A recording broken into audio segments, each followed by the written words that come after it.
क्यों नहीं हार रही बीजेपी? बराबर है, ये सवाल लगभग देश के हर व्यक्ति को है कि ऐसा क्या कर रही है बीजेपी कि वो हारने का नाम ही नहीं ले रही है। इस सज्जन को क्या तकलीफ है भाई? बराबर है। इस सवाल को समझने से पहले या फिर इसके बैकग्राउंड को एनालाइज करने के पहले या फिर इसका जवाब ढूंढने के पहले हमें कुछ पॉइंट्स है जो समझने होंगे। बराबर है। अगर आप देखो तो आज पूरे देश की जो जनता है वो मोस्टली दो हिस्सों में बढ़ चुकी है। बराबर है। पहला है या तो आप कंप्लीटली बीजेपी के साथ हो या तो आप कंप्लीटली बीजेपी के अगेंस्ट हो। बीच वाला जो ग्रे एरिया होता है ना कि यार मैं इधर सोचूं या उधर, वो खत्म होने पे आ गया है या फिर ऑलमोस्ट खत्म ही हो चुका है। बराबर है। तो पॉइंट ये है कि इधर वाला जो ग्रुप है जो जिसको हम कहते हैं कि वो कंप्लीटली बीजेपी के साथ है, बराबर है, उसको सोशल मीडिया ने नाम दिया है अंधभक्त। ओके। और जो दूसरा ग्रुप है जो अपोजिशन के साथ है जिसमें बहुत सारी पार्टीज है, जैसे कि अपनी कांग्रेस हो गई, सपा हो गई, समाजवादी पार्टी, तृणमूल कांग्रेस हो गई, टीएमसी, या फिर आरजेडी हो गई। तो ऐसी बहुत सारी पार्टीज है, लगभग 20 से ज़्यादा है, जो कंप्लीट एक अपोजिशन का पैकेज बनाते हैं। और इनको सपोर्ट करने वाले जो ग्रुप है उसको चमचे कहा जाता है सोशल मीडिया की भाषा में। बराबर। लेकिन एक पॉइंट है, ये ग्रुपिंग हुई कब से? बराबर है। मतलब बहुत सारे लोगों के ओपिनियन है कि ये 2014 के बाद हुआ, बीजेपी के आई जब सत्ता में, या फिर पहले से भी एग्जिस्ट करते थे। लेकिन मेरा पर्सनल ऑब्जर्वेशन ये कहता है कि 2 मेजर इंसिडेंट हुए थे हमारे देश में, उसके बाद ये ग्रुपिंग एक मतलब वास्ट लेवल पे इसका डिस्ट्रीब्यूशन हुआ या डिवाइड हुआ। बराबर, जिसे हम द ग्रेट डिवाइड भी कहते हैं। तो वो 2 इंसिडेंट ऐसे 2016 और 2019, ये दोनों साल में इंडिया ने पाकिस्तान के ऊपर हमला किया था। 2016 में हमने किया था सर्जिकल स्ट्राइक और 2019 में हमने किया था एयर स्ट्राइक। ओके। तो इस दोनों इंसिडेंट में क्या हुआ कि अपोजिशन के जो भी कुछ लीडर्स है, बराबर, जो बड़े बड़े लीडर्स है, उन्होंने इन शॉर्ट प्रूफ मांग लिए थे गवर्नमेंट से और आर्म फोर्सेस से। उनके एग्जैक्ट सेंटेंस की फ्रेमिंग अलग हो सकती है, मैं एक सिनॉप्सिस स्टाइल में आपसे बात कर रहा हूँ। बराबर है। और मैं स्क्रीनशॉट्स भी लगा दूंगा उस चीज़ की, या फिर वीडियो प्रूफ जो भी होगा मैं सब लगा दूंगा। तो इन शॉर्ट सिनेरियो ये सेटअप हुआ था कि अपोजिशन ने गवर्नमेंट और आर्म फोर्सेस से प्रूफ मांग लिए थे वो दोनों ऑपरेशंस के। अब इसके ऊपर क्या हुआ, देश की जो जनता होती है जो पॉलिटिक्स के ऊपर एक्टिवली बात करती है वो 2 हिस्सों में बढ़ गई। एक थे जो कह रहे थे कि ठीक है हम डेमोक्रेसी में हैं तो प्रूफ मांगना ठीक है, हम मांग सकते हैं प्रूफ वगैरह गवर्नमेंट से या आर्म फोर्सेस से। और जो दूसरी कैटेगरी जो थी या फिर दूसरा ग्रुप जो था वो ये कह रहा था कि प्रूफ मांगना गलत है। उन्होंने बहुत सारे रीजंस दिए, बट अगर मैं मेरा पर्सनल ओपिनियन यहाँ पे रखूँ तो ऐसे ऑपरेशंस या ऐसी एक्टिविटी जब हमारा देश कहीं करता है तो इस केस में प्रूफ मांगना गलत होता है। ये मेरा पर्सनल ओपिनियन है, आपकी राय इससे अलग हो सकती है। इसकी 3 मेजर वजह है कि मैं इस राय पर कैसे पहुंचा। फर्स्ट, अगर आप पब्लिक डोमेन में प्रूफ मांगते हो कुछ ऐसी एक्टिविटी का जो बॉर्डर के पार हुई है, बराबर है, तो सपोज हमने एनिमी कंट्री पे अटैक किया था, स्ट्राइक किया था, तो अगर हम पब्लिक डोमेन में कुछ प्रूफ वगैरह रिलीज करते हैं तो हमारी एनिमी कंट्री को उनके लूप होल्स फाइंड आउट करने में हेल्प होती है, उन्हें हमारी स्ट्रेटेजी समझने में हेल्प होती है। वो मतलब जो एडवांटेजेस पॉइंट थे हमारे लिए, बराबर, जिनका फ़ायदा उठा के हमने वो स्ट्राइक सक्सेसफुली की थी, वो समझने में उनको आसानी होती है और नेक्स्ट टाइम ऐसे जो ऑपरेशंस होते हैं वो करने में हमें दिक्कत आ सकती है। ये पहला पॉइंट है।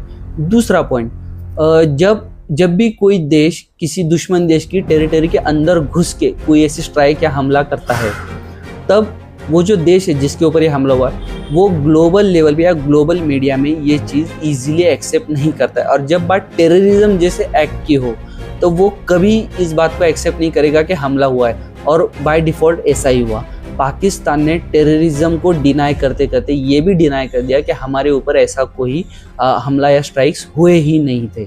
इसलिए, और जब हम प्रूफ्स मांगते हैं, बराबर है, और ये सेंसिटिव ऑपरेशंस के प्रूफ अगर हमारी गवर्नमेंट या आर्म फोर्सेस नहीं दे पाई पब्लिक प्लेटफॉर्म पर, तो इससे क्या होता है, दुश्मन का जो स्टैंड होता है वर्ल्ड मीडिया में या फिर ग्लोबल लेवल पे, वो और ज़्यादा क्या बोलते हैं उसको, स्ट्रांग हो जाता है वो। ये दूसरा पॉइंट है। और तीसरा पॉइंट है जो मुझे लगता है वो इमोशनल एस्पेक्ट है इस स्टोरी का, कि इससे क्या होता है कि हमें हमारे आर्म फोर्सेस के प्रति जो ट्रस्ट है, बराबर, क्योंकि आर्म फोर्सेस जितनी भी है ना हमारी, वो एक हाईएस्ट रिस्पेक्टेड प्रोफेशन है अब हमारे देश का। हमारी आर्म फोर्सेस हमें, मतलब हर भारतीय को वो जान से भी ज़्यादा प्यारी है, बराबर। तो उनसे सवाल पूछना या उनसे प्रूफ मांगना, ये जो एक्ट है ना, ये थोड़ा सा मतलब उनके प्रति जो हमारा भरोसा है या फिर जो रिस्पेक्ट है उसके ऊपर संदेह निर्माण करता है। तो ये 3 पॉइंट्स है जो मुझे लगता है इसकी वजह से प्रूफ मांगना ये एक्ट गलत है, बराबर। आपकी ओपिनियन अलग हो सकती है। इस पॉइंट पे क्या हुआ, जब ये प्रूफ्स मांगे जा रहे थे और गवर्नमेंट की साइड से प्रूफ्स देने में थोड़ा डिले हो रहा था, मतलब बातचीत चल रही थी, सेशंस हो रहे थे संसद में वगैरह, लेकिन प्रूफ्स दिए नहीं जा रहे थे, या फिर वो कुछ प्लान कि सेग्रेट कितने देने हैं, क्या देने, वो प्लान कर रहे होंगे, आर्म फोर्सेस के साथ डिस्कस कर रहे होंगे कि इतना ही रिलीज करेंगे, इतना नहीं करेंगे वगैरह वगैरह, जो भी था उसमें थोड़ा डिले हो गया। तो अपोजिशन पार्टीज उस टेम्पररी सक्सेस को एंजॉय कर रही थी, भले ही वो फ्रंट में एक्सेप्ट करे या ना करे, लेकिन माहौल वैसा ही चल रहा था। इसी पॉइंट पे एक बड़े प्लेयर की एंट्री होती है जिसका नाम है बीजेपी का डिजिटल एंड आईटी सेल, जिसे हम सिंपल भाषा में बीजेपी आईटी सेल भी कहते हैं। उस आईटी सेल ने उन 2 मोमेंटम को इस प्रकार से सेटअप कर दिया कि बीजेपी के साथ जो खड़े हैं वो देशभक्त कहे जाएंगे, बराबर है। वो उस आइडियोलॉजी के जिनका नेशन फर्स्ट कंसेप्ट है, जो अपने आर्म फोर्स पे ट्रस्ट करते हैं, बराबर है। मतलब जो देश एक आरएसएस वाली आइडियोलॉजी वगैरह, ऑटोमेटिकली वो नैरेटिव वैसा सेट होगा। और दूसरी तरफ जो सवाल वगैरह उठाते, जो अपोजिशन की साइड से मतलब डिफेंड कर रहे, वो एंटी नेशनल, पाकिस्तानी और सोशल मीडिया का सबसे फेवरेट नाम चमचे बन गए। तो ऐसे ये 2 बिगेस्ट ग्रुपिंग हुई, ये मेरा ऑब्जर्वेशन है, बराबर है। और ये था द ग्रेट डिवाइड। उस पूरे टाइम स्लॉट के दौरान, मतलब 2016 वाला वो इंसिडेंट और 2019 वाला वो इंसिडेंट, उन दोनों इंसिडेंट में क्या हुआ कि अपोजिशन जो टेम्पररी विक्ट्री को सेलिब्रेट कर रही थी, वो समझ ही नहीं पाए कि लॉन्ग टर्म में जो नैरेटिव सेट हो रहा है उसको डिफेंड कैसे करना है। या फिर हम ऐसा भी कह सकते हैं कि अपोजिशन उस नैरेटिव को ब्रेक डाउन करने में फेल हो गई थी, जो सच है। तो उसी वजह से आज की जो ग्रुपिंग है, आपने ये भी नोटिस किया होगा, सोशल मीडिया पे हमेशा वो मैसेज आता है कि नहीं क्या, मैं जब भी देश, देव और धर्म की बात करता हूँ, मैं विकास की बात करता हूँ, मैं डेवलपमेंट की बात करता हूँ, पता नहीं लोग मुझे ऑटोमेटिकली बीजेपी वाला क्यों कहने लग जाते हैं, बराबर है। तो ये सेटअप हुआ है, ये नैरेटिव है एक, जिसमें लोग ग्रुप्स हुए हैं, जिनका डिवाइड हुआ है। तो ये एक बैकग्राउंड था कि एक्चुअली हुआ कैसे और क्या हुआ है इन सब चीज़ों का। अब चलते हैं नेक्स्ट पॉइंट पे। रिसेंटली बीएमसी के इलेक्शंस हुए थे, मतलब मुंबई में। तो उसके बाद ना अखिलेश यादव जी को मीडिया ने सवाल पूछ लिया कि आपको बीजेपी में क्या अच्छा लगता है। मतलब वर्ड टू वर्ड सेंटेंस अलग हो सकते हैं, बराबर है, मैं एग्जैक्ट कॉपी नहीं करूँगा क्योंकि मैं कोई एक्टर वगैरह या वो नहीं हूँ, मैं आपको सिर्फ कॉन्टेक्स्ट समझा सकता हूँ। तो मीडिया ने जब उनको पूछ लिया कि आप बीजेपी की क्या तारीफ करते हो या क्या अच्छा पॉइंट लगता है, तो अखिलेश यादव जी ने अब वो फनी वे में कहा या वो कोई पॉलिटिकल कंज तसा था, जो भी था उनका, जो भी पॉइंट ऑफ व्यू था, तो उनके कहने का मतलब ये था कि बीजेपी अपने आप को पॉलिटिकली प्रोफेशनली रन करती है, बराबर है।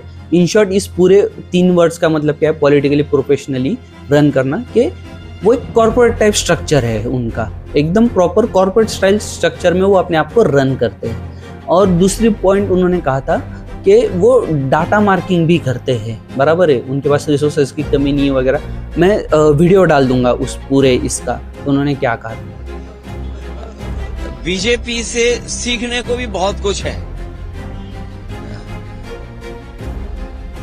वो पॉलिटिकल पार्टी नहीं है, वो पॉलिटिकली प्रोफेशनली रन करते हैं अपने आप को। और जो नया जमाना है डाटा चोरी का, कभी सोचा था आपने 5 साल पहले, 3 साल पहले कि इलेक्शन होने जा रहा हो, कोई पॉलिटिकल पार्टी अपनी एजेंसियां लगाए और डाटा चोरी करने के लिए जाए, तो ये नए तरह की चीजें प्रोफेशनल पॉलिटिक्स करती है बीजेपी प्रोफेशनल गिनती करके डेटा पे एक एक बिंदी बैठा करके तब फैसला लेते हैं। इसलिए जिसको हराना है बीजेपी को, उसको उसी तरीके से तैयारी करनी पड़ेगी। और बीजेपी का रिसोर्सेज की कोई कमी नहीं है। उड़ीसा उनके हाथ में है, तो रिसोर्सेज की कहां कमी होगी। जो जिस स्टेट पर भंडार हो नेचुरल रिसोर्सेज का, और वो जनता के लिए आए, गरीब जनता के लिए रिसोर्सेज इस्तेमाल हो। लेकिन बीजेपी अपने आप को मजबूत करने के लिए रिसोर्सेज यूज करती है। तो ये 2-3 पॉइंट जो थे ना, इसको मैंने कभी भी पॉलिटिकल नजरिए से देखा नहीं। मतलब मैं एनालाइज करना चाहता था ये क्या कह रहे हैं। तो जब मैंने उस पूरे इसको एनालाइज करना चालू किया, मैंने बहुत सारे चुनावी क्षेत्र कॉन्स्टिट्यूएंसीज का पैटर्न चेक किया, डाटा चेक किया क्या होता है। तो एक हमारे इलेक्शन में ना एक बहुत पुरानी स्ट्रेटेजी है जिसमें क्या बोलते हैं कि आइडियल कैंडिडेट स्ट्रेटेजी। वो सिंपल वर्ड्स में क्या होती है कि आपके अपोजिशन का जो कैंडिडेट है, बराबर है, उसके सेम नाम वाला बंदा उसी के चुनाव क्षेत्र में खड़ा हो जाना चाहिए, बराबर, भले वो इंडिपेंडेंट कैंडिडेट ही क्यों ना हो, या फिर सेम शक्ल से मिलता हुआ जो उसकी रैली में लोगों को कंफ्यूज करे। थर्ड पॉइंट है कि उसका जो चुनावी चिन्ह है और एक इंडिपेंडेंट कैंडिडेट का चुनावी चिन्ह, कोशिश करो कि वो दोनों दिखने में सेम हो। ये बहुत पुरानी स्ट्रेटेजी है, मतलब हमारे इंडियन इलेक्शन की। ग्लोबल लेवल पे भी शायद यूज़ होती होगी, मुझे पता नहीं, मैं इंडियन पॉलिटिक्स को ज़्यादा ऑब्जर्व करता हूँ। तो क्या हुआ, तो ये स्ट्रेटेजी जो है लगभग ये हर पार्टी इस्तेमाल करती है, बट इसका हेवी लेवल पे जो यूज़ है ना, वो बीजेपी बहुत ज़्यादा करती है। मतलब एक ग्राउंड लेवल पे आपको एक छोटी पॉइंट को जो टच करना होता है इलेक्शन जीतने के लिए। मतलब अगर आप चाहते हो कि आपका कैंडिडेट जीते और अपोजिशन का कैंडिडेट हारे, तो उसको एक छोटे सेगमेंट्स में वो काटते हैं कि इसको हराना है तो कैसे करेंगे। वो एक बड़ा टास्क नहीं पकड़ते कि अपोजिशन के कैंडिडेट को हराना है, नहीं, ऐसे छोटे सेगमेंट्स करते हैं। उसमें से एक स्ट्रेटेजी, और भी कई स्ट्रेटेजीज होंगी, बट ये मेरे आई कैचिंग थी बहुत कि यार वो कितना मतलब छोटे से छोटे लेवल पे जाके प्लानिंग कर रहे हैं। मैंने 1-2 एग्जांपल्स के स्क्रीनशॉट डाल दिए, आप देख लेना। नेक्स्ट पॉइंट ऐसा है कि मुझे ऐसा लगता है, और ये मेरी ऑब्जर्वेशन है, कि अपोजिशन गवर्नमेंट के ऊपर जो भी एलिगेशंस या आरोप लगाती है, वो लगाने का जो उनका टैक्टिक्स है, वो सिर्फ हमेशा मुझे लगता है कि वो सही नहीं है। मतलब उनका मोटो हमेशा ऐसा लगता है कि ये सिर्फ डिस्टर्बेंस क्रिएट करना या फिर सिर्फ एक नैरेटिव सेट करना, इतना ही है उन आरोपों का लगाने के पीछे का उनका रीज़न। मतलब वो जो भी आरोप लगा रहे हैं उसको वो एंड रिजल्ट में कन्वर्ट नहीं कर रहे। तो सबसे पहला पॉइंट अगर मैं बोलूँ तो वो होता है वोट चोरी वाला आया था, बराबर है। तो वोट चोरी में क्या हुआ कि उन्होंने कहा कि ये वोट चोरी कर रहे हैं ऐसा वैसा, और वो एक नैरेटिव के जैसा उन्होंने सेट करने को देखा। वो हुआ, नो डाउट। आज लोग बहुत सारे कहते हैं कि वोट चोरी हो रही, लेकिन इसको उन्होंने एंड रिजल्ट में कन्वर्ट नहीं किया। लाइक वो बाय लॉ नहीं गए, उन्होंने कोर्ट के थ्रू सारी चेकिंग नहीं की, उन्होंने सिर्फ मतलब आरोप लगा दिया, बोल दिया सिर्फ आके। ऐसा मुझे लगता है अगेन कि वो सिर्फ आके कहते हैं कि वोट चोरी हुई है, दैट्स इट। और शायद उसी इंसिडेंट में उनसे कहा भी गया था कि अगर आपको इतना गारंटी है कि वोट चोरी हुआ है तो आप बाय लॉ बाय कोर्ट क्यों नहीं जाते। तो उन्होंने कहा था कि मेरा काम सिर्फ आवाज़ उठाना है। तो इसका मतलब कहीं ना कहीं मुझे ऐसा लगता है, या फिर मेरा ऑब्जर्वेशन ये कहता है कि वो सिर्फ एक नैरेटिव सेट करके छोड़ देते। अगर आप एंड रिजल्ट नहीं दोगे, बराबर है, तो वो सिर्फ नैरेटिव का गेम होगा। और अगेन फिर वहाँ पे वो आपका भी पोर्शन नहीं रहता। आप आरोप लगा के हट गए, बीजेपी ने जवाब दे दिया, वो पीछे हट गई, फिर वॉर चालू होता है दोनों तरफ के आईटी सेल्स का। और मैं हमेशा मजाक में कहो या फिर हंसते खेलते कहो, मैं हमेशा ये बात कहता हूँ, never ever mess with BJP IT cell. मतलब मेरा ये हमेशा ऑब्जर्वेशन रहा है कि वो ना मोमेंटम को चलने देते हैं, सबसे पहली बात। दूसरी बात, वो मोमेंटम तो को जो भी है अपोजिशन की तरफ से जो भी नैरेटिव है उसको पीक पे पहुंचने देते हैं। हाँ, आप देखना, कभी भी देखना, कोई भी आरोप आने दो, उसको पीक पे पहुंचने देंगे, फिर उसके ऊपर अटैक करते हैं with proof, completely with proof वो अटैक करते हैं उस नैरेटिव के ऊपर। वोट चोरी के केस में वही हुआ, दोनों तरफ से सिर्फ मतलब अपोजिशन से आरोप लगा, बीजेपी ने उसको डिफेंड किया, अपने तरफ से जो भी सेंटेंस दे होंगे मीडिया में अवेलेबल है। लेकिन उसके बाद क्या हुआ, जब वो वाला पॉइंट हुआ कि लोगों ने पूछ लिया कि आप कोर्ट में क्यों नहीं जा रहे हो, उन्होंने कहा कि मैं सिर्फ आवाज़ उठा रहा हूँ। उसके बाद 2 मेजर इंसिडेंट बीजेपी के आईटी सेल्स की ओर से पूरे मार्केट में आ गए। मतलब शायद मगर मैं गलत नहीं हूँ तो बीजेपी के एक बड़े नेता ने भी कहा था कि इस देश की अमित काका ने ही कहा था शायद कि इस देश की सबसे बड़ी वोट चोरी जो थी या फिर सबसे पहली वोट चोरी जो थी वो पंडित नेहरू जी ने की थी। मतलब वो उनका जो इंसिडेंट हुआ था कि उनको एक भी वोट नहीं था, सरदार वल्लभ भाई जी को वोट थे, वो पीएम बनने वाले, वो जो स्टोरी जो आपको पता है बराबर है, वो पूरे कॉन्टेक्स्ट को उन्होंने इस वोट चोरी वाले नैरेटिव के साथ जोड़ दिया।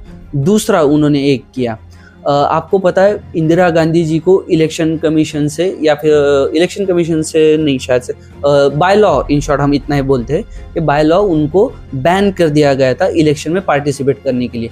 कुछ तो 5-6 साल के लिए ऐसा कुछ तो हुआ था, उसी वजह से फिर इमरजेंसी लगी वगैरह वगैरह, वो सारी चीज़ें आप जानते हो। तो उन्होंने मतलब क्या हुआ था इन शॉर्ट, वो आरोप क्या था मैं इन शॉर्ट बता देता हूँ कि उनको जो अपनी गवर्नमेंट मशीनरीज वगैरह जो होती इलेक्शन की, जो मतलब लोग वगैरह जितना भी कुछ भी है इलेक्शन से रिलेटेड है, उनका मिसयूज़ किया, ऐसा उनके ऊपर आरोप था जो साबित हुआ। फिर उनको बैन कर दिया गया और उसके बाद उन्होंने इमरजेंसी लगा दी। तो ये 2 इंसिडेंट का रेफरेंस जो था ना वो उन्होंने इस नैरेटिव के साथ जोड़ दिया। मतलब आप समझ रहे हो, दोनों नैरेटिव्स अपने आप में एकदम इक्वल स्टैंड खड़े हो गए एक दूसरे के खिलाफ। अभी एक और पॉइंट, रिसेंटली अखिलेश यादव जी ने बराबर है आरोप लगाया कि राम मंदिर में चढ़ावे का चोरी हुआ है, बराबर है। उसका पूरा डिटेल चल रहा है, वो अमाउंट है, चांदी वगैरह चोरी हुआ है, कौन कौन से लोग इन्वॉल्व है, और गवर्नमेंट ने क्या किया, SIT वगैरह लगा दी वगैरह, स्टेटमेंट भी आ गए कि जो भी गिल्टी होगा उनको हम सजा दे देंगे।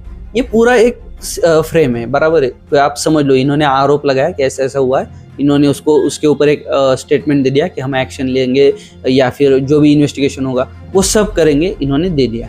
अब पॉइंट ये हुआ कि अखिलेश यादव जी ने उस पॉइंट को, मुझे ऐसा लगता है कि उस तब तक नहीं छोड़ना चाहिए जब तक उसका कंप्लीट रिजल्ट नहीं आ जाता।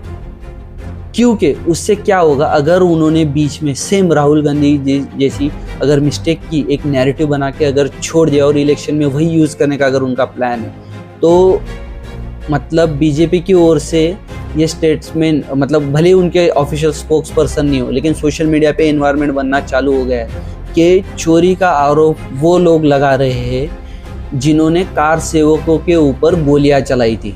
आपको पता है वो किस्सा, मुलायम सिंह यादव जी के सरकार में वो हुआ था जब कार सेवकों के ऊपर गोलियां चलाई गई थी।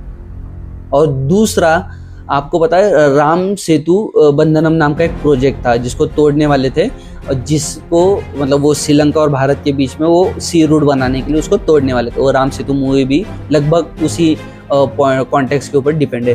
तो उसमें क्या हुआ, उस वक्त लगभग अपोजिशन के पार्टीज ने ये डिमांड कर ली थी कि रामायण का कोई एग्जिस्टेंस ही नहीं है और राम जी का भी कोई एग्जिस्टेंस ही नहीं है। मतलब इन शॉर्ट वो मुद्दा वहीं पे आके वापस फंस रहा है कि वो लोग राम मंदिर में चोरी का आरोप लगा रहे हैं जिन्होंने राम भक्तों के ऊपर गोलियां चलाई थी और जिन्होंने राम भगवान का अस्तित्व मानने से ही मना कर दिया था। आप समझ रहे हो, अगर अखिलेश यादव जी का पॉइंट ऑफ व्यू सिर्फ इतना है कि इसको नैरेटिव के रूप में इलेक्शन में यूज करेंगे तो ये फंस जाएंगे। उन्हें प्रॉपर रिजल्ट लाना ही होगा लोगों के सामने, नहीं तो ये काउंटर नैरेटिव ऑलरेडी बिल्ड हो रहा है। बराबर है, ये पॉइंट है। देखिए कांड जो होते हैं ना वो मतलब जिन्हें हम क्या कहते हैं, इस गवर्नमेंट ने ये किया, उस गवर्नमेंट ने, हम सिंपल भाषा में ही बात करेंगे, हम कोई पॉलिटिकल वर्डिंग वगैरह नहीं करेंगे। तो सिंपल भाषा में मतलब कांड जो होते हैं वो हर गवर्नमेंट के टाइम पे कुछ ना कुछ हुआ रहता है, हमेशा हुआ रहता है। बराबर है। अब पॉइंट क्या हो जाता है कि अपोजिशन का जो पीरियड था गवर्नमेंट में रहने का वो बहुत लंबा है। वो लगभग वो जो हम क्लेम करते हैं कि 70 साल से थे, इंक्लूडिंग ऑल ऑफ देम। और बीजेपी अगर थ्रू आउट अगर गिने तो लास्ट 12-13 साल तो वो हो गए, और उसके पहले थोड़े बहुत रहे होंगे 5-6 साल अटल जी की सरकार थी तब। तो सीन क्या होता है कि इनके कार्यकाल में ना बहुत सारे फैक्टर्स हुए हैं, बराबर है। तो इनको मोमेंट मिल जाता है, अगर ये कंप्लीटली उसको एंड रिजल्ट नहीं देंगे लगाए हुए आरोप्स को, तो बीजेपी को मौका मिल जाता है। बीजेपी का डिजिटल आईटी सेल जो है उसको भी मौका मिल जाता है इनके सारे पुराने कांड्स उठा के नैरेटिव के रूप में, मतलब वो काउंटर नैरेटिव के रूप में दुनिया के सामने या फिर देश के सामने रखने का मौका मिल जाता है। मेरा इस पूरे सिनारियो में सिर्फ एक ही ऑब्जर्वेशन है और एक ही सजेशन है, चाहे किधर के भी हो, आप इधर के हो या उधर के हो, मतलब गवर्नमेंट हो या फिर अपोजिशन हो, आरोप जनरली वही लगाओ जिसे सबसे पहले आप पब्लिक में स्टैंड करवा सको, और दूसरी बात जिसका आप एंड रिजल्ट ला सको पब्लिक डोमेन में, बराबर है। आप अगर उसे सिर्फ नैरेटिव गेम की तरह खेलोगे तो वो स्टैंड नहीं करेगा, वो सिर्फ फिर चलता रहेगा, फिर वो सालों साल चलता रहेगा। वैसा नहीं होना चाहिए। अगर आपको सच में गवर्नमेंट में वापसी करनी है तो आप सिर्फ टाइमलाइन बेसिस नैरेटिव की गेम नहीं खेल सकते। एक मुद्दा छोड़ दो, उसको 6 साल चलाते रहो, एक मुद्दा छोड़ दो, वो हो गया, बराबर है। वो वाली जो थ्योरी थी वो एक्सपायर्ड हो चुकी है, क्योंकि बीजेपी ने पिछले 12-13 साल में बहुत सारे रिजल्ट्स डिलीवर किए हैं। जितने उन्होंने क्लेम किए थे, जो मेजर थे, सबसे पहला तो राम मंदिर वाला था, उसके बाद था अपना 370 आर्टिकल वाला, उसके बाद था ट्रिपल तलाक वाला, उसके ऊपर मैं बाद में आऊँगा। मतलब उन्होंने जितने स्टैंड्स लिए थे जब वो गवर्नमेंट में नहीं थे, उसमें से बहुत सारा पोर्शन उन्होंने डिलीवर किया है। तो अगर अपोजिशन को गवर्नमेंट में वापसी करनी है तो उनके लिए सबसे बड़ा पॉइंट यही है कि जो आरोप वो लगाएंगे उसका एंड रिजल्ट लाओ पब्लिक डोमेन में, नैरेटिव गेम मत खेलते बैठो। मेरा नेक्स्ट ऑब्जर्वेशन ये कहता है कि किसी भी पार्टी के साइड के जो उनके वर्कर्स होते हैं या फिर जो उनके कार्यकर्ता होते हैं, या फिर सिंपल शॉर्ट वर्ड्स में कहेंगे जो उनका फैन बेस होता है, बराबर, या फिर जो उनका फॉलोअर्स होते हैं, उनको time to time win moments मिलते रहने चाहिए। अभी विन मोमेंट्स का मतलब हमेशा ये नहीं होता कि इलेक्शन विनिंग मोमेंट्स, उस हिसाब से तो अपोजिशन को बहुत कम मिलेगा, वैसा नहीं। विन मोमेंट्स मतलब क्या होता है, जिस उम्मीद के साथ आपका कार्यकर्ता या फिर आपका वर्कर या फिर आपका फॉलोअर या फिर आपका फैन जिस उम्मीद के साथ आपके साथ जुड़ा हुआ है ना, उस उम्मीद को टाइम टू टाइम आपको जिंदा रखना होता है और उस उम्मीद को जिताना होता है, बराबर है। मतलब अगर कुछ लोग बीजेपी के साथ इस उम्मीद से जुड़े हैं कि वो राम मंदिर बना देंगे या फिर वो 370 हटा देंगे या फिर वो कुछ, मतलब जो जिस उम्मीद के साथ वो जुड़े, तो वो क्लेम्स वो पूरे कर रहे हैं, बराबर है। तो और इसमें क्या हो जाता है, विन मोमेंट्स जब मिलते हैं ना, तो फनी वे में आपने वो क्लिप्स भी देखी होगी जो सोशल मीडिया पे वायरल होती, जिसमें लोग क्या कहते हैं, भले ही पेट्रोल डीजल 500 रुपये लीटर हो जाए, हम रहेंगे तो मोदी जी के साथ ही, भले ही मोदी जी मेरी, बराबर है, पर हम रहेंगे मोदी जी के साथ ही। वो क्यों होता है? क्योंकि वो उनकी ऑडियंस को विन मोमेंट्स दे रहे हैं बैक टू बैक। और सबसे बड़ा पॉइंट, बीजेपी का जो कोर वोटर है वो मोस्टली हिंदू समाज है, बराबर है। हिंदू समाज क्या चाहता है कि उनकी आस्था बनी रहे, उनकी संस्कृति बनी रहे, और वो जो लव जिहाद, लैंड जिहाद, थूक जिहाद, ये जितने भी कंसेप्ट्स है, इनसे उनकी रक्षा हो। आप नोटिस करो, बीजेपी जिस फ्रेमवर्क में या जिस स्ट्रक्चर में काम करती, वो उनके कोर वोटर्स को वो सारी चीज़ें टाइम बाय टाइम दे रही है, बराबर है। तो उनका कोर वोटर चाहे कुछ भी हो जाए वो हिलता नहीं है भाई। आपका सबसे बड़ा पॉइंट ही वही रहता है कि मेरा फैन जो है ना, मैं उसको कुछ ना कुछ देते रहूँ। ये स्ट्रेटेजी हर फील्ड में अप्लाई होती है। आप कॉर्पोरेट में चले जाओ, वहाँ पे भी वही है कि अगर आपको कोई हार्ड वर्किंग एम्प्लॉय, उसको रोकना, पैसा दो ज़्यादा। आप कंटेंट क्रिएशन में हो, अगर मैं चाहता हूँ मेरे सब्सक्राइबर को मैं अपने साथ ज़्यादा से ज़्यादा वक्त रखूँ, तो मैं उनको ऐसा कंटेंट जो उनको एंटरटेन करे। ये सिंपल ह्यूमन बिहेवियर है कि विन मोमेंट्स देने होते। दूसरी बात, बीजेपी छाती ठोक के कहती है कि वो आरएसएस हिंदुत्व की आइडियोलॉजी वाली है, लेकिन मैंने उनका एक पैटर्न और ऑब्जर्व किया है कि मतलब आपने देखा होगा कि मोदी जी हमेशा ये बात कहते हैं ग्लोबल लेवल पे या फिर फिर मीडिया में कि मैं 140 करोड़ लोगों का प्रधानमंत्री हूँ। आप समझ रहे हो इस पॉइंट ऑफ व्यू को? लेकिन मेरे मन में जब भी मैं दुनिया के बड़े बड़े महारथी, जरा वो हाइट बॉडी में भी ज़्यादा होते हैं, कलर स्किन भी बड़ी उनकी प्रभाव पैदा करने वाली होती है, लेकिन जब मैं मिलता हूं तो मैं मोदी नहीं हूं। जब मैं हाथ मिलाता हूं तब मुझे पता होता है कि 140 करोड़ देशवासी मेरे साथ। मतलब उनकी पार्टी छाती ठोक से ये कहती है कि हम हिंदुत्व की आइडियोलॉजी, लेकिन वो ये कहते हैं कि हिंदुत्व में सबको शामिल करेंगे, हम पूरे देश को यूनाइट करेंगे। मैं वो क्लिप भी डाल दूंगा। वो हमेशा कहते हैं कि मैं जब भी भारत के देश के किसी भी बड़े लीडर से मिलता हूँ, वो बड़े ही कितने भी लंबे छोड़े हो, मैं इस आत्मविश्वास के साथ उनसे हाथ मिलाता हूँ कि 140 करोड़ लोग मेरे साथ हैं। 140 करोड़ लोगों में केवल हिंदू नहीं है, उसमें मुसलमान भी है।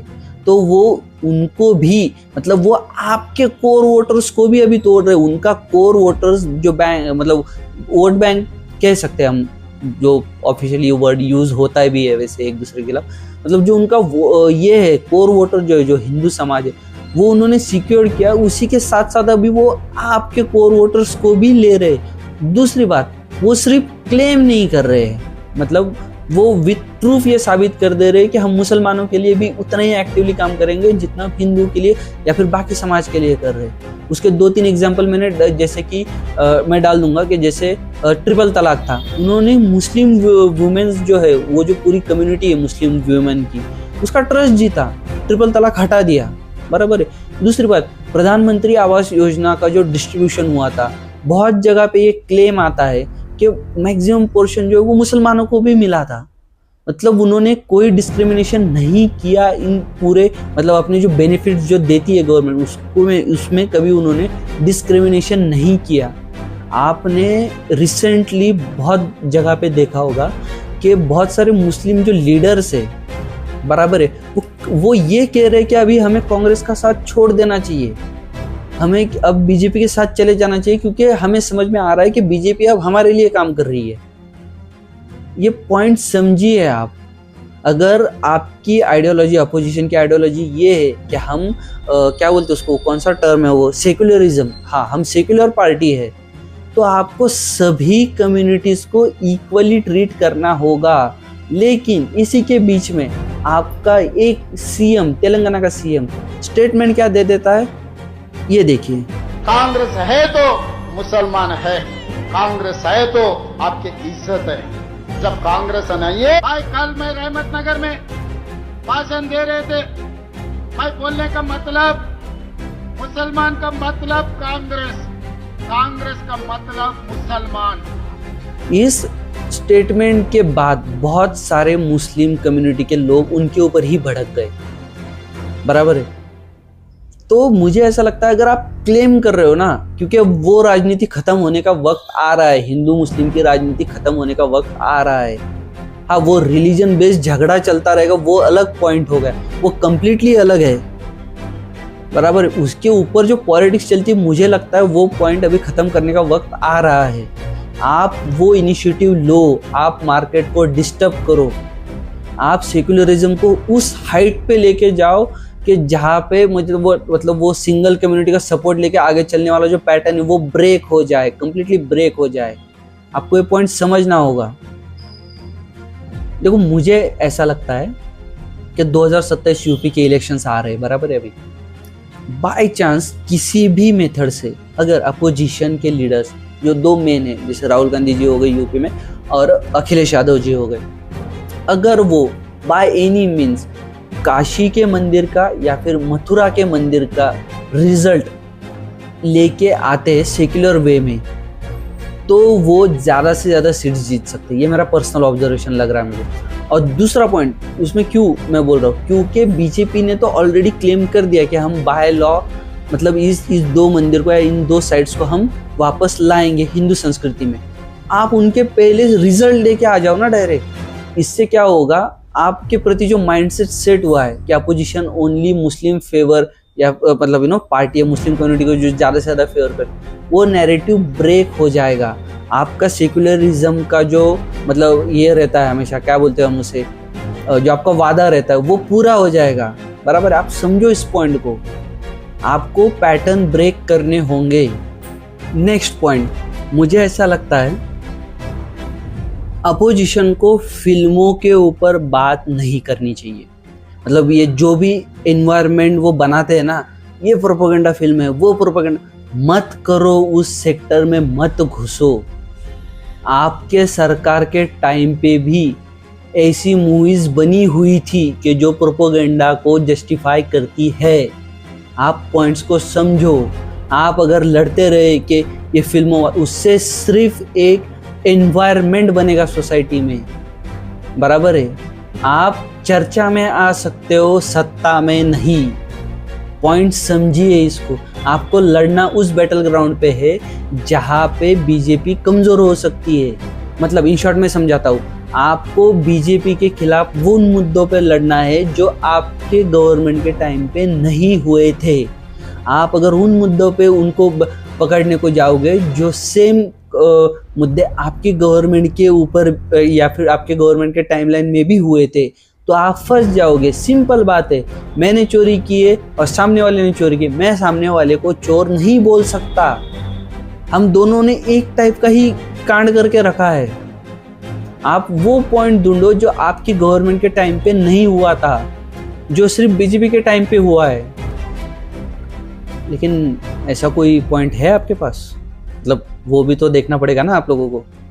हाँ, तो दूसरा पॉइंट, अगर आप लोग ईवीएम वगैरह मतलब जो भी पॉइंट हो, अगर आप आरोप कर रहे हो तो सब एक होकर आरोप करो, उसको साबित करो। उस आरोप को आप आरोप करते हो आज कि ईवीएम खराब है या फिर ईवीएम हैक हुआ है, दूसरे दिन आपके ही अलायंस का एक नेता पब्लिक डोमेन में या फिर संसद में कह देता है कि ये हो ही नहीं सकता क्योंकि जिस मशीन से मैं जीती हूँ वो खराब कैसे हो सकता है, मैं उसके ऊपर सवाल उठा ही नहीं सकती।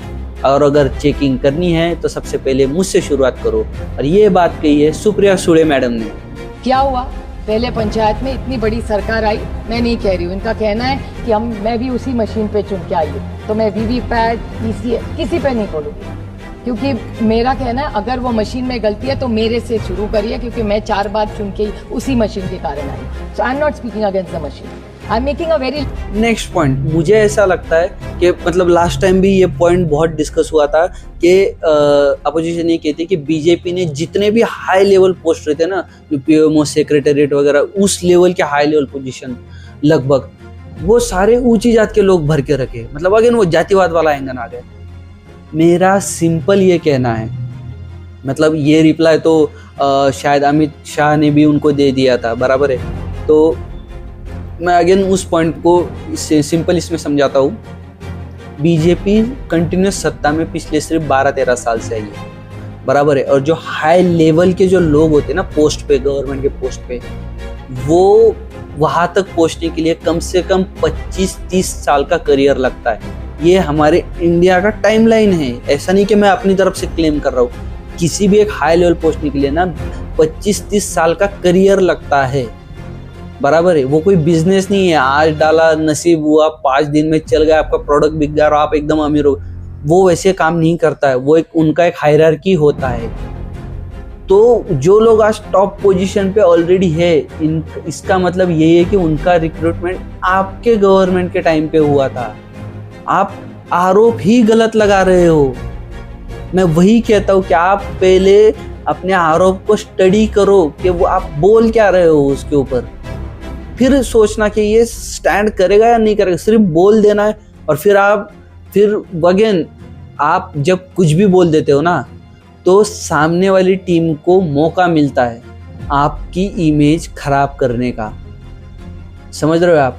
अभी ये सबको पता है, मतलब राहुल गांधी जी ने तो संसद में कहा था कि हाँ मैं पप्पू हूँ, ये हूँ, उन्होंने कहा था। उसके साथ उन्होंने और भी बहुत सारी चीज़ें कही। मोदी जी को तो हक भी किया था, बराबर है। आप सबको याद होगा वो वाला इंसिडेंट। मैं वही कहता हूँ, अगर आप ठीक से अपने पॉइंट को रिप्रेजेंट नहीं करोगे तो आप फंस जाओगे। आपकी वो बात सिर्फ आपके फिर बोलने या उस पर नहीं रहेगी, वो पूरे आपके कैरेक्टर को भी डिफाइन करती है। आप नेशनल लेवल के लीडर अगर हो तो आपकी वर्डिंग्स, आपका बोलने का तरीका और जो आप आरोप लगा रहे हो वो पूरा एक स्ट्रक्चर्ड वे में होना चाहिए। और मैं अगेन लास्ट टाइम भी फिर से कह रहा हूँ, आरोप लगा रहे हो तो उसके रिजल्ट्स लाओ, सिर्फ नैरेटिव बना के मत छोड़ना किसी भी आरोप को। आप मतलब बीजेपी के ऊपर करप्शन के आरोप लगे थे, बराबर है, वो ज़्यादा मतलब वो वाले पॉइंट पे तो कोई गुस्सा ही नहीं, लेकिन वो निर्मला सीतारामन मैडम का वो वाला पॉइंट तो आपको याद होगा ना, डेटॉल से मुंह धो लो, वो वाला याद होगा। वो क्या था, वो कॉन्टेक्स्ट में समझाता हूँ। करप्शन के आरोप बीजेपी के ऊपर लगने चालू हुए थे, बराबर है, आप चेक कर लेना वाला पॉइंट। आपकी सरकार गई ही उस मुद्दे पे थी। अन्ना हजारे जी वाला वो आंदोलन याद है आपको? केजरीवाल जी थे उसमें, कुमार विश्वास भी थे। वो हुआ किस लिए था? वो करप्शन के खिलाफ, कांग्रेस सरकार के खिलाफ हुआ था। आपकी गवर्नमेंट गई ही उस मुद्दे पे है। अगेन सेम पॉइंट पे आरोप वही लगाओ जो आपके टाइम पे नहीं हुआ है, आप अच्छे से खेल पाओगे। आप सेम पॉइंट पे सामने वाले को नहीं पकड़ सकते जो आपके टाइम पे हुआ है। ये बेसिक ह्यूमन बिहेवियर है और पब्लिक इसी थॉट प्रोसेस से सोचती है। आपको लगता है कि आप एक नैरेटिव बना के छोड़ दोगे, नहीं होता है, इसलिए रिजल्ट्स नहीं दिख रहे हैं आपको।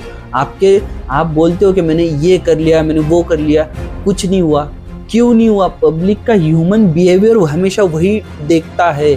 अगर वो अखिलेश यादव जी वाला अभी मैं पॉइंट बोलूँ, वो चोरी का है। अगर बीजेपी काउंटर कर दे कि आपने तो गोलियां चलाई थी, एक तरफ लोगों को मारने वाला और एक तरफ चोरी करने वाला, ह्यूमन बेसिकली सेफ्टी वाले को चुनता है। और यहाँ पे पॉइंट अच्छे और बुरे में से नहीं होता है। इस सिस्टम को देखने का तरीका कैसा है? गलत और बहुत गलत, इन दोनों में चूज करना होता है, तब कंफ्यूजन और ज्यादा बढ़ता है। आप समझिए इस बात, ये ह्यूमन बिहेवियर है बेसिक। एक और बात जो मुझे ऐसी लगती है, आप लोग एक तो हो गए, जितने अपोजिशन पार्टीज थी वो 20+ जो भी है, आप सब एक तो हो गए। आप एक हो रहे हो ना, तो पूरी तरह से हो जाओ। आप रिसेंट एग्जांपल देता हूं मैं बंगाल इलेक्शन का। बंगाल इलेक्शन में मतलब ममता बनर्जी और राहुल गांधी जी इंडिया अलायंस का ही हिस्सा है, बराबर, वो अपोजिशन सारे एक है। उन्होंने उनके खिलाफ स्टेटमेंट दे दिए। अब उनका मतलब क्या बोलते उसका बिहाइंड क्या था, मतलब राहुल गांधी जी क्या सोच के वो बोले, वो वही जाने, वो कुछ ये नहीं। इस साइड को तो मौका मिल गया ना कि इन दोनों में ही यूनिटी नहीं है भाई। और ये तो रिसेंट एग्जांपल है, ऐसे पास्ट में बहुत सारे हुए। वो एक दूसरे के ऊपर ही आरोप कर रहे हो, वो मत करो। अगर आप एक हो तो प्रॉपरली एक रहो। उस बंगाल वाले इलेक्शन के बाद तो मतलब अंधभक्त जो साइड है, मतलब बीजेपी वाली वगैरह, उन्होंने तो मतलब वो सोशल मीडिया पे ट्रेंड भी करवा दिया था, Rahul Gandhi is a secret agent of BJP. उसके ऊपर अलग से वीडियो बनाएंगे, वो बहुत मतलब सोचने वाली बात है और वो वीडियो बहुत सही रहेगा, मैं बोल रहा हूँ आपको। बट ये चल क्या रहा है? अगर तुम एक हो ना तो भाई एक जैसे रहो, मत लड़ो आपस में, जो भी है सेटलमेंट कर लो, बात खत्म कर दो वहीं पे, पब्लिक डोमेन में मत आने दो। समझ रहे हो? एक और बात, अगर आपका फैन बेस है तो आप ना बीजेपी की स्ट्रेटेजी अपने आप में इम्प्लीमेंट कर दो। और वो क्या है? इलेक्शन किसी भी स्टेट में हो, बीजेपी पूरे देश की जनता को उसमें इन्वॉल्व करती है। डायरेक्टली इनडायरेक्टली पूरे देश की जनता उस इलेक्शन में इन्वॉल्व रहती है। एटलीस्ट जो सबसे बड़े सोशल मीडिया प्लेटफॉर्म्स होते हैं वहाँ पे एनवायरनमेंट बन जाता है वैसा ऑटोमेटिकली।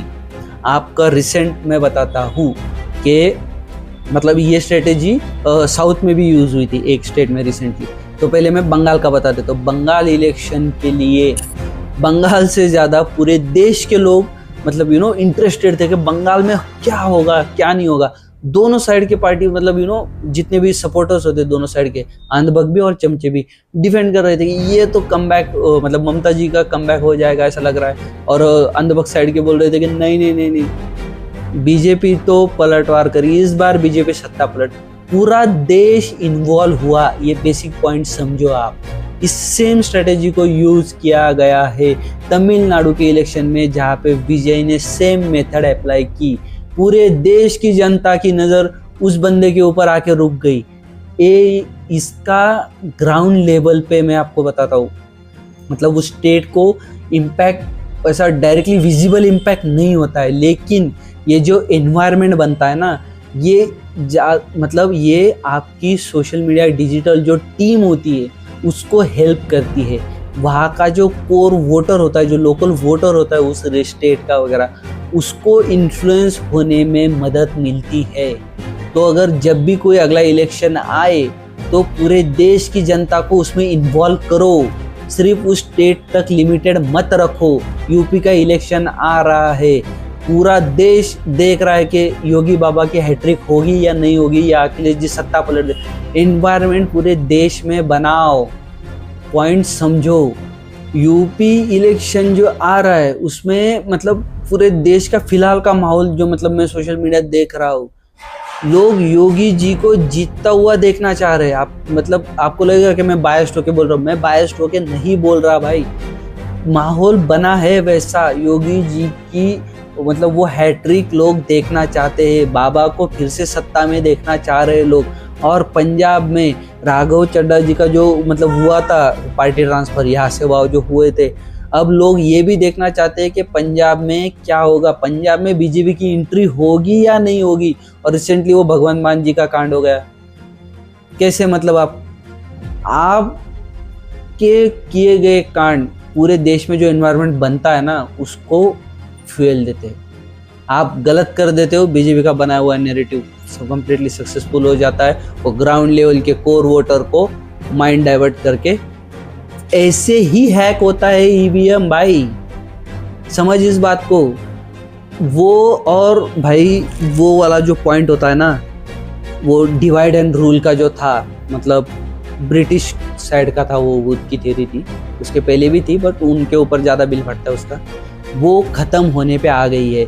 बीजेपी ने एक्टिवली प्रूफ कर दिया है कि यूनाइट एंड विन ये जो थ्योरी है ये सबसे ज़्यादा इफेक्टिव है। डिवाइड एंड रूल चलती है बट यूनाइट एंड विन वो वाली थ्योरी सबसे ज़्यादा इफेक्टिव। आप लोग सेक्युलर हो, उस चीज़ का फ़ायदा उठाओ, सबको एक करो, हिंदू मुस्लिम सिख ईसाई मत फंसना इस चक्कर में। आप अगर सिर्फ एक कम्युनिटी का सहारा लेने के पीछे रहे आप फंस जाओगे वक्त आते आते, समझ रहे हो आप। सबको यूनाइट करो, आपके पास दूसरा ऑप्शन नहीं है। एक और पॉइंट, आपकी सरकार जिस स्टेट में है ना, वहाँ का काम सबसे पहले वो पूरे देश के सामने रखो। आप समझ नहीं, आपको लगेगा कि ये क्या है, मतलब ये थ्योरी काम कर रही है, हर जगह काम कर रही है, क्योंकि ये ज़माना सोशल मीडिया का और डिजिटल ज़माना है। महाराष्ट्र का बंदा बंगाल की डेवलपमेंट से कंपेयर करता है कि मैं किसको सत्ता में लाऊंगा और किसको नहीं लाऊंगा, बराबर है। वो कनेक्टेड है, वो एक दूसरे के साथ जुड़े हुए दिखते हैं। वो दिखाते हैं कि जो हमने महाराष्ट्र में करके दिखाया वही बंगाल में करके दिखाएंगे, जो बंगाल में हुआ है वही यूपी में करके।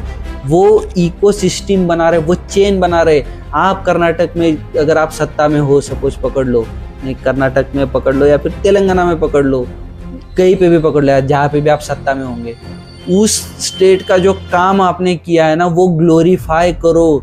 आपके काम कम कांड ही ज़्यादा ग्लोरीफाई हो जाते हैं अचानक से। आपने वो अभी रिसेंटली वो नीट एग्जाम का वो देखा ना आपने, उन्होंने बहुत हल्ला मचा। 3 स्टूडेंट का एग्जाम मिस हो गया क्योंकि वो कांग्रेस की रैली चल रही थी। कहा मतलब आप कर क्या रहे हो। और दूसरी तरफ मोदी जी एयरपोर्ट पे ही बैठे रहे, क्यों? क्योंकि स्टूडेंट का एग्जाम मिस ना हो उनके कॉन्वॉय की वजह से। बेसिक लेवल पे काम करो भाई, अगर जीतना चाहते हो तो। एक और पॉइंट है जो मुझे लग रहा है कि अपोजिशन को आने वाले सभी इलेक्शन में ये स्ट्रेटजी इंप्लीमेंट कर लेनी चाहिए। 2024 का जो महाराष्ट्र का इलेक्शन हुआ था उसमें देवेंद्र फडणवीस की जो कम्युनिकेशन स्ट्रेटजी थी उसे हर जगह इंप्लीमेंट करो, उनसे सीख लो वो पॉइंट, कोई बुराई नहीं है। 80% अपना वर्क दिखाओ, 20% अपोजिशन को गालियाँ दो, कुछ भी जो करना है करो। टाइम डिस्ट्रीब्यूट करो, अपना 80% स्पीच जो है ना, आपने क्या काम किए क्या नहीं किए वो तो अलग पॉइंट हो जाएगा ना, सॉरी मैं गलत बोल गया। जो काम किए आपने वो 80% में दिखाओ। आपका पूरा 80% जो है आपके स्पीच का वो सिर्फ काम पब्लिक बेनिफिट के बारे में ही होना चाहिए, और जो 20% है उसमें काम मतलब उसमें सिर्फ अपोजिशन को बोलो, जिस भी भाषा में बोलना चाहते हो बोलो, वो आपका पर्सनल चॉइस है। बट फिर भी अगेन वो स्ट्रेटेजी ने देवेंद्र फडणवीस को बम्पर जीत दिलाई थी, आप मानो या ना मानो, वो स्ट्रेटेजी सबसे अच्छी, क्योंकि लोग सबसे पहले ना उम्मीद के साथ आते हैं। ठीक है, वो जोक तो वो सोशल मीडिया पे भी सुन लेंगे भाई, सोशल मीडिया पे जोक ज़्यादा ट्रांसफर होते हैं, तो आपका वो जो 20% वाला है ना कि आपने अपोजिशन को क्या बोला, उससे सोशल मीडिया के लिए रखो। जो पब्लिक जमा हुई है ना आपके रैली में आपके स्पीच के लिए, उसको 80% आपका पहले काम दिखाओ, वो सबसे इम्पोर्टेंट हिस्सा होता है।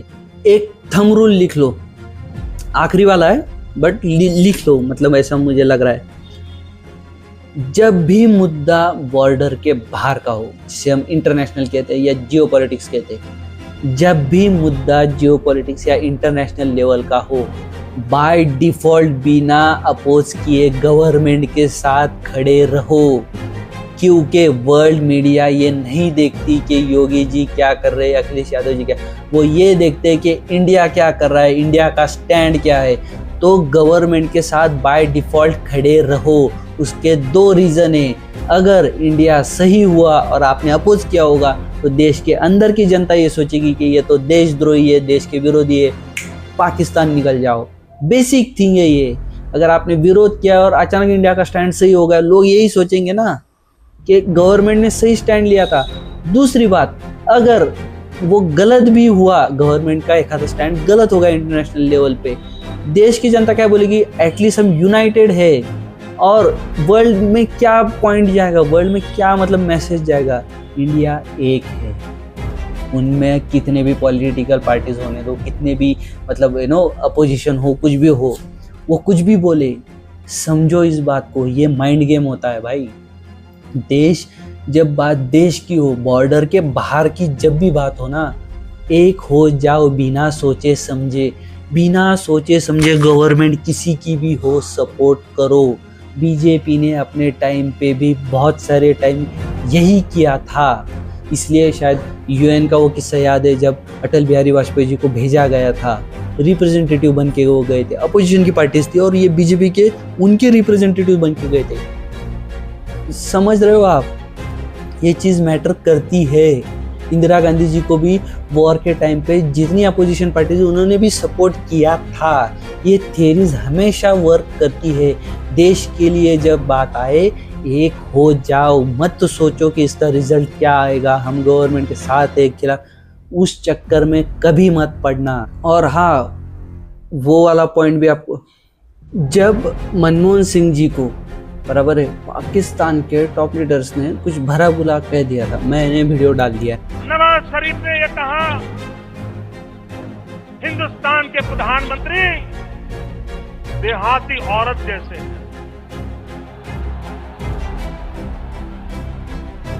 भाइयों बहनों, हिंदुस्तान में मेरे प्रधानमंत्री से हम लड़ेंगे, नीतियों के लिए झगड़ा करेंगे, लेकिन ये 125 करोड़ के देश के प्रधानमंत्री हैं। नवाज शरीफ, ये आपकी कौन सी औकात है?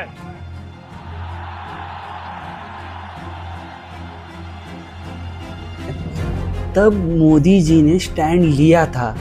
तो ये ऐसा मैटर है ना कि जब बात देश की हो, अपने देश के लोगों की हो, मत देखो कि गवर्नमेंट में है कौन, सपोर्ट करो, ट्रस्ट में आपको रिजल्ट मिलेगा ही मिलेगा। देखो, ये सारे पॉइंट्स थे जो मुझे लगता है कि अपोजिशन गलत कर रहा है, बराबर है। इसके अलावा भी आम जनता के और ऑब्जर्वेशंस होंगे, जैसे आपके भी होंगे।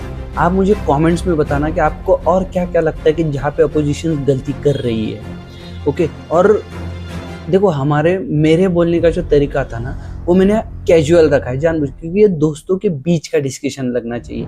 4 दोस्त चाय के कट्टे पे बैठे या फिर अपने हॉस्टल के रूम में बैठ के बात कर रहे हैं, बराबर, एक आर्ग्यूमेंट टाइप का मैंने माहौल रखा है।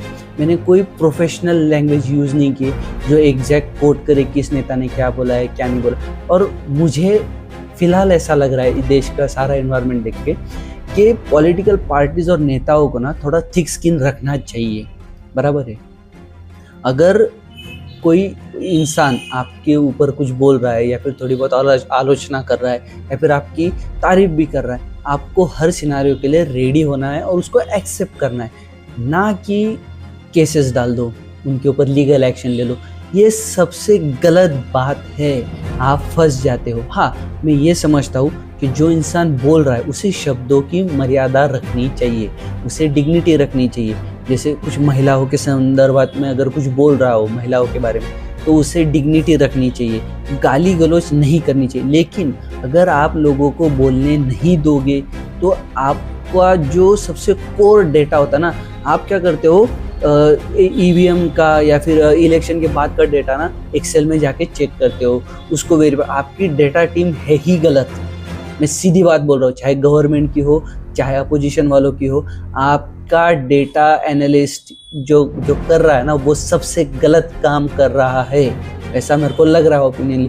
क्योंकि अगर लोग इस डर में हैं कि मैं पॉलिटिकली कुछ बोलूँगा और चाहे गवर्नमेंट हो या चाहे अपोजिशन पार्टीज हो, वो मेरे ऊपर लीगल एक्शन ले लेंगे, केस ले लेंगे, मत करो। पब्लिक को ट्रस्ट दो कि आप बोलो, हाँ शब्दों की मर्यादा रखी जाए, मैं हमेशा ये पब्लिक को यही कहता हूँ।